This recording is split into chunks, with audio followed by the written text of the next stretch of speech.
The seeker approaches the sage, burdened by the endless loop of intellectual understanding, asking how to truly practice self-inquiry and the danger of doing it wrong. The Truth That Sets You Free, by Robert Adams, without falling into the mind's cunning illusions. The sage looks upon the restless disciple and gently asks to whom this overwhelming fear of practicing incorrectly arises in this very moment. The disciple hesitates, realizing that the mind itself is trying to grasp a concept that exists entirely beyond the boundaries of conceptual thought. It becomes evident that the ego attempts to turn the ultimate liberation into a mere technique, creating a false doer who seeks a psychological reward. The master reminds the seeker that true inquiry is not a verbal repetition of questions, but a silent turning inward to the absolute source of the I, thought. When the disciple asks how to prevent the inquiry from becoming a mechanical mantra, the sage points out that the mind loves to hide behind complex spiritual practices. The question concerning one's true identity is not meant to be answered by the intellect, for any answer the brain provides is just another deceptive and transient thought. The seeker must carefully observe the arising of the question itself, relentlessly questioning the very entity that feels the desperate need to ask and find a logical answer. If the mind says it is confused, the dialectical process demands the seeker to immediately ask who is experiencing this profound confusion right now in this exact space. The master explains that the ego dissolves only when it is relentlessly chased back to its origin, utterly unable to survive the pure, unadulterated light of objective awareness. The disciple then wonders if concentration on the heart center is the correct method, fearing that a wandering mind signifies a complete and devastating failure in the spiritual practice. The sage responds by asking what exactly is wandering, and what exactly is trying to concentrate, masterfully exposing the deep duality created by the false sense of self. There is absolutely no entity separate from the mind that can control the mind, for the supposed controller and the controlled are the exact same psychological illusion. By asking to whom these wandering thoughts occur, the seeker violently cuts the root of the distraction, bringing the attention entirely back to the fundamental feeling of pure existence. The master emphasizes that the true danger lies in fiercely fighting the thoughts, rather than simply investigating the origin of the illusory thinker who attempts to fight them. As the dialogue deepens, the seeker expresses a profound frustration, stating that the personal I seems to constantly evade the grasp of direct and focused internal observation. The sage smiles softly and questions how an illusion could ever be grasped by another illusion, pointing out the utter absurdity of the ego trying to catch the ego. The true self remains the silent, unchanging witness of this entire frustrating chase, remaining completely unaffected by the perceived success or failure of the psychological investigation. The dialectical approach strictly requires the disciple to see that the frustration itself belongs entirely to the false I and must be subjected to the exact same rigorous inquiry. Once the seeker asks who is frustrated, the frustration immediately loses its gripping power, instantly revealing the unbroken silence that forms the permanent background of all transient human experiences. The disciple questions whether a state of mental blankness is the ultimate goal, mistakenly equating the temporary absence of thought with the final realization of the absolute truth. The master quickly dismantles this dangerous misconception by asking who is actually there to witness this blankness, and who is proudly evaluating it as a monumental spiritual achievement. A blank mind is just another subtle state of consciousness, a highly temporary experience that the ego falsely claims as a massive victory in its ongoing spiritual journey. True liberation is never the forceful suppression of thoughts into an artificial void, but the clear, undeniable recognition of the eternal awareness that illuminates both thought and blankness equally. The sage instructs the seeker to remain strictly as the pure witnessing presence, completely detached from the constantly fluctuating states of the volatile mind and the physical body. At this critical stage, the seeker asks how to maintain this uninterrupted awareness amidst the chaotic activities and heavily demanding responsibilities of daily worldly life. The sage counters by asking if the true self ever actually engages in any physical activity, or if it is only the deceptive mind that perceives action and external distraction. The physical world and its endless array of duties appear only after the primary I, thought arises, meaning the world is entirely dependent on the prior existence of the ego. By continuously holding on to the silent source of the I, the seeker realizes that actions happen entirely spontaneously without the slightest need for a separate, individual doer. The master concludes this initial phase by affirming that true inquiry does not require retreating from the world, but rather retreating permanently from the deeply ingrained illusion of the personal self. Before we move forward, take a moment and connect with this community. Write your name and the city you're watching from in the comments below. Also share what challenge or inner struggle you're dealing with right now, and write this sentence in the comments. Today, I choose awareness.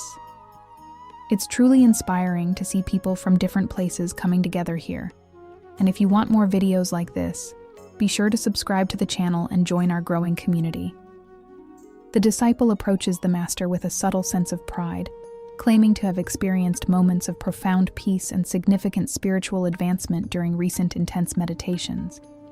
The sage immediately shatters this dangerous complacency by asking who exactly is keeping track of this supposed progress and who feels proud of these highly temporary spiritual achievements. Any perceived sense of advancement inherently implies a journey through linear time, but the true self is timeless and eternally perfect, requiring absolutely no evolution or future improvement. The ego deeply thrives on the linear narrative of becoming enlightened, using mystical spiritual experiences to inflate its own subtle identity and desperately maintain its illusory existence. The master sternly warns that clinging to these peaceful states is a remarkably dangerous trap, urging the seeker to relentlessly investigate the one who desires to hold on to them. Confused and disheartened, the seeker asks if all spiritual effort is therefore completely useless, feeling a sudden, crushing wave of despair at the thought of having wasted years of rigorous practice. The sage gently inquires to whom this heavy despair arises, reminding the disciple that effort is strictly necessary only until the illusion of the effort maker is completely and utterly destroyed. The dialectical method clearly reveals that the mind must be used to turn inward and kill itself, much like a stick used to stir a funeral pyre is eventually burned in the very same fire. The profound effort of inquiry is the process of the ego constantly undermining its own fragile foundation until it inevitably collapses into the boundless, eternal ocean of pure consciousness. The master explains that the ultimate state is entirely effortless, but the relentless questioning is absolutely required to exhaust the mind's deeply ingrained, lifelong habit of externalization and distraction. The disciple then questions the true nature of surrender, asking if it is perhaps better to simply let go of everything instead of fiercely investigating the elusive I thought. The sage explains that true, authentic inquiry and true, absolute surrender are exactly the same thing, leading inevitably to the exact same permanent dissolution of the individual phantom self. To truly surrender is to deeply realize that there is no individual entity to control anything, and to truly inquire is to definitively discover that the individual never actually existed. If the seeker attempts to surrender, while still firmly believing in a separate I that performs the surrender, the act becomes nothing more than another highly subtle trick of the spiritual ego. The master directs the disciple to relentlessly ask who is trying to surrender, thus perfectly merging the path of devotion directly into the razor-sharp path of absolute, non-dual knowledge. As the intense inquiry continues, the seeker complains bitterly about physical pain and emotional turmoil, wondering how to ignore these overwhelming sensations during the rigorous daily practice.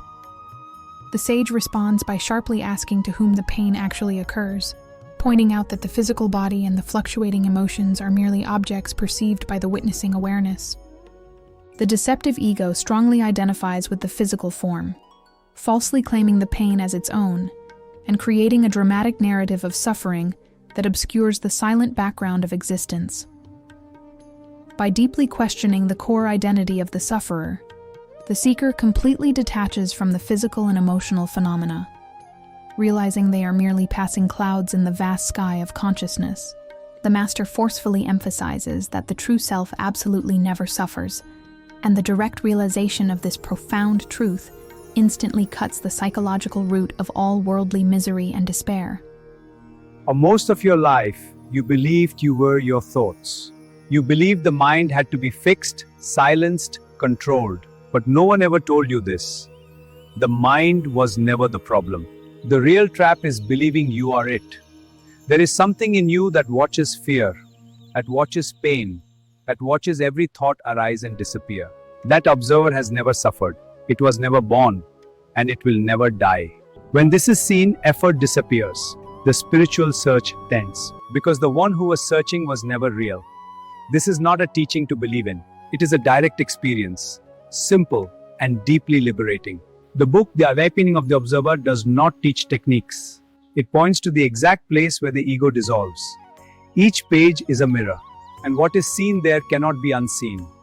If something in you recognizes these words, the call has already begun. Click the link in the comments and get your copy of The Awakening of the Observer now.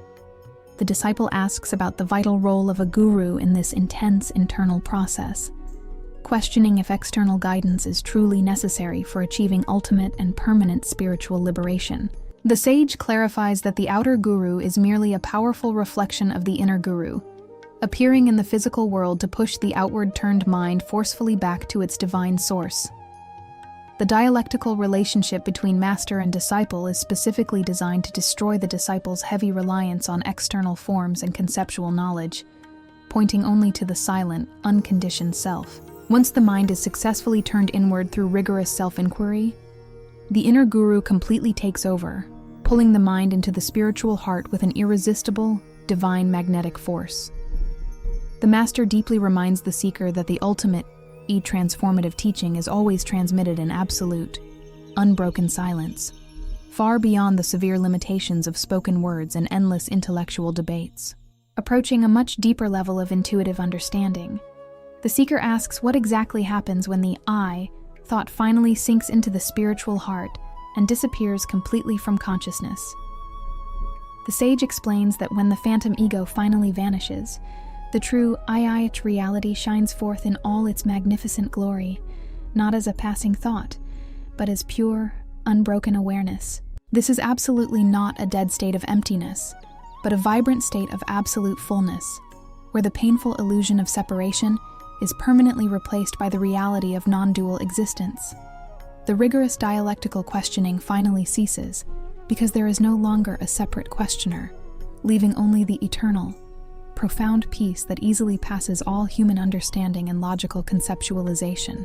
The master beautifully assures the disciple that this natural, effortless state is the absolute birthright of every living being, obscured only by the stubborn, lifelong habit of identifying with the transient mind. The seeker returns to the sage, openly admitting a strong tendency to analyze the inquiry process logically, rather than experiencing it directly and intimately in the present moment. The master sharply asks who is performing this complex logical analysis, exposing the human intellect as the greatest single obstacle to the direct realization of the unconditioned, eternal self. The restless mind constantly attempts to turn the ultimate subject into a mere object of study, creating a false duality where the illusory observer tries desperately to understand the observed. True inquiry is absolutely not a psychological analysis of one's past traumas or personality traits, but a sharp, immediate severing of the mind's stubborn attachment to any objective phenomenon. The sage sternly warns that intellectualizing these sacred teachings only builds a much stronger, more sophisticated spiritual ego that becomes incredibly difficult to dismantle and permanently transcend. The deeply concerned disciple asks how to clearly distinguish between the true witnessing awareness and the highly subtle ego that merely plays the deceptive role of a detached observer. The sage points out that the false observer still constantly judges, evaluates, and proudly claims ownership of the state of detachment, subtly maintaining the deep illusion of personal separation. When the seeker relentlessly asks who is actually observing, the false observer is immediately exposed as just another fleeting thought arising within the vast, limitless expanse of true consciousness. The genuine, authentic witness has absolutely no preferences, no moral judgments, and no sense of personal identity, remaining completely and utterly unaffected by the chaotic play of the mind and the world. The master strictly instructs the disciple to relentlessly question the observer until the false duality of observer and observed completely collapses into the single, unified reality of pure perceiving. Feeling the immense weight of this subtle psychological trap, the seeker questions if it is truly possible to be completely free from thoughts while still living inside a physical body. The sage responds by deeply asking if the true self is ever actually bound by the body, or if the body is merely a temporary appearance within the infinite, boundless self. The temporary presence or complete absence of thoughts does not affect the underlying reality in the slightest.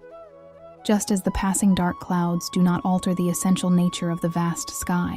The ultimate danger lies in the ego's selfish desire to achieve a thoughtless state as a personal spiritual trophy, rather than simply recognizing the eternal silence that already exists behind the mental noise. The Master profoundly teaches that true, lasting freedom is not the forceful eradication of the mind, but the clear, undeniable realization that the mind possesses absolutely no independent reality of its own. The disciple expresses a deep, paralyzing fear of losing their individual identity, asking what will possibly remain of their unique personality, cherished memories, and relationships if the ego is entirely destroyed. The sage gently but firmly asks who exactly is afraid of disappearing, revealing that it is only the false illusion that deeply fears its own inevitable dissolution in the blinding light of truth. The true eternal self lacks absolutely nothing and simultaneously contains everything, meaning that the final destruction of the ego is never a loss, but the ultimate, glorious gain of infinite bliss. The human relationships and daily actions that continue after realization are no longer tainted by selfish, egoic desires, but flow perfectly and naturally from a place of universal love and profound compassion. The Master beautifully assures the seeker that the deep fear of non-existence is merely the final psychological barrier, a phantom wall that completely vanishes the very moment it is directly faced and questioned. Seeking highly practical daily advice, the disciple asks exactly how often one should practice this intense self-inquiry during the busy, demanding waking hours of the ordinary day. The sage replies by asking if the fundamental feeling of unities ever actually ceases, strongly suggesting that the inquiry must be as continuous as the underlying sense of existence itself. It is absolutely not a mere meditation practice to be done for a single hour and then casually abandoned, but a relentless, burning background awareness that permeates every single action and thought. Whenever any thought arises, the seeker must immediately and ruthlessly catch it and ask to whom it came, completely preventing the mind from building a long chain of distracting associations. The Master forcefully emphasizes that this constant, unwavering vigilance is the absolute only way to starve the greedy ego of the attention it desperately needs to survive and dominate human consciousness. The curious seeker wonders if dreams and the state of deep sleep have any real significance in this process, asking how to maintain the inquiry when the waking mind is entirely dormant. The sage deeply explains that the true self is the continuous, unbroken witness of waking, dreaming, and deep sleep, remaining completely unchanged and unaffected through all these alternating states. By rigorously investigating who exactly wakes up and who exactly goes to sleep, the disciple clearly realizes that the I thought rises and falls, but the pure awareness remains eternally present. The state of deep sleep definitively proves that profound peace exists entirely without the mind and the world, offering a daily, undeniable glimpse into the pure, unconditioned nature of the absolute self. The Master strictly instructs the seeker to carry the profound awareness of this unbroken continuum directly into the waking state, permanently dissolving the illusion that the physical world is the ultimate reality. The disciple approaches the Master in a state of deep, overwhelming exhaustion, stating that the restless mind has finally run out of questions, and the proud intellect is entirely defeated. The sage immediately asks who exactly is experiencing this profound, heavy exhaustion, pushing the seeker to see that even the sense of defeat is the very last subtle hiding place of the ego. When the human mind can truly no longer conceptualize or logically analyze, it is forcefully compelled to sink back into the spiritual heart, completely abandoning its futile, lifelong struggle for supremacy. This is the highly critical moment where the dialectical process reaches its ultimate climax. As the desperate questioner, and the final question dissolve completely together into the silent void of pure being. The Master silently watches as the disciple's outward-turned gaze finally collapses entirely inward, leading directly to the profound, non-verbal realization of the timeless, unshakable, and absolute truth.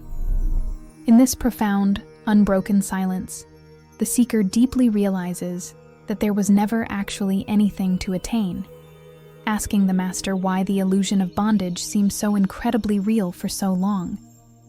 The sage responds by asking to whom it genuinely seemed real, strictly reminding the disciple that the illusion only ever existed from the highly distorted perspective of the phantom ego itself. From the supreme standpoint of the Absolute Self, there is absolutely no creation, no bondage, no seeking individual, and no ultimate liberation, for the Supreme Reality is eternally perfect and completely undivided. The entire agonizing journey of rigorous self-inquiry was merely a sharp thorn used to successfully remove the deeply embedded thorn of ignorance, both of which are now thrown away in the fire of true knowledge. The Master definitively confirms that the ultimate, absolute truth is so incredibly simple and obvious that the highly complex human mind completely overlooks it in its frantic, never-ending search for mystical experiences. The liberated disciple asks how to interact with the external world, now that the deep illusion of the personal doer has been completely and permanently eradicated from the core of their being. The sage explains that the physical body will seamlessly continue to perform its destined, natural actions, but the inner awareness will remain entirely detached, much like a blank screen displaying a moving picture. There is absolutely no longer any psychological need to desperately choose or anxiously decide, as life flows completely spontaneously through the physical form, perfectly guided by the mysterious intelligence of the Supreme Power. The fully realized being sees the world not as a random collection of separate, disconnected objects, but as a shimmering, divine manifestation of their own infinite, undivided, and profoundly blissful consciousness. The Master strongly emphasizes that this beautiful state of entirely effortless living is the true, ultimate meaning of freedom, where absolutely every action is a flawless expression of divine perfection and profound peace. Reflecting on the intense journey, the disciple asks if they should actively teach this method of inquiry to others who are still suffering terribly in the dark depths of profound ignorance.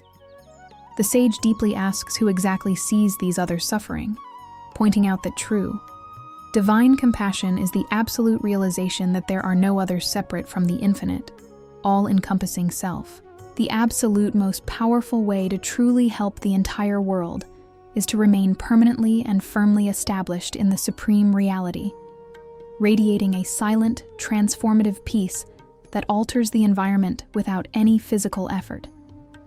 If the Supreme Divine Will dictates that the realized being should speak, the words will flow completely naturally, carrying the precise, immense vibrational power needed to instantly awaken the sleeping minds. The Master profoundly reminds the disciple that unbroken silence is the absolute highest and most potent form of spiritual teaching, infinitely superior to any complex intellectual discourse or endless philosophical debate. The seeker questions the ultimate nature of physical death, asking what exactly happens to the realized being when the biological body finally ceases to function and inevitably returns to the earth. The sage smiles deeply and asks who exactly is born and who exactly dies, exposing the ultimate, grand illusion that pure consciousness is somehow tied to the temporary, fragile existence of biological flesh. The fully realized being knows with absolute certainty they are not the body. So the inevitable dropping of the physical form is seen merely as the casual shedding of an old, completely worn-out garment. There is absolutely no forced reincarnation for the one who has permanently destroyed the ego. For the individual drop of water has permanently and completely merged back into the infinite, boundless ocean of pure existence. The Master beautifully assures the disciple that the true, absolute self is completely immortal, eternally present, and utterly untouched by the endless, repetitive cycles of cosmic creation, preservation, and inevitable destruction. In an act of final, profound reverence, the disciple bows deeply to the master, expressing eternal, boundless gratitude for the relentless dialectical guidance that successfully destroyed the heavy, painful chains of the false self. The sage gently asks who exactly is thanking whom, beautifully reminding the seeker that the physical master and the devoted disciple are essentially one and the same infinite, completely undivided consciousness. The external, physical guru was merely a highly necessary, temporary manifestation of the Supreme Self, appearing briefly in the dream of duality to violently wake the dreamer from their long, agonizing slumber.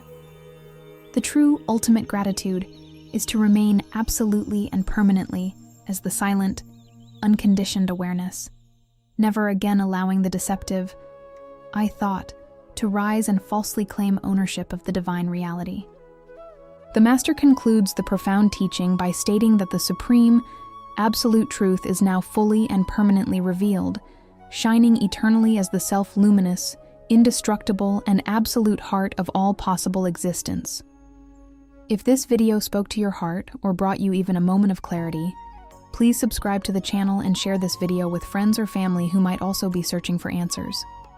And most importantly, don't miss the next video appearing on your end screen, because it will guide you even deeper into this journey of understanding the observer and your true nature. If you feel called to explore this topic further, you can also get the book The Awakening of the Observer, where the teachings are explained in greater depth, along with practical exercises for everyday life. The link is in the pinned comment. And if this message truly helped you, you can also support the channel through Buy Me a Coffee, because your support helps this work continue and allows me to create more videos like this. The links are waiting for you in the pinned comment.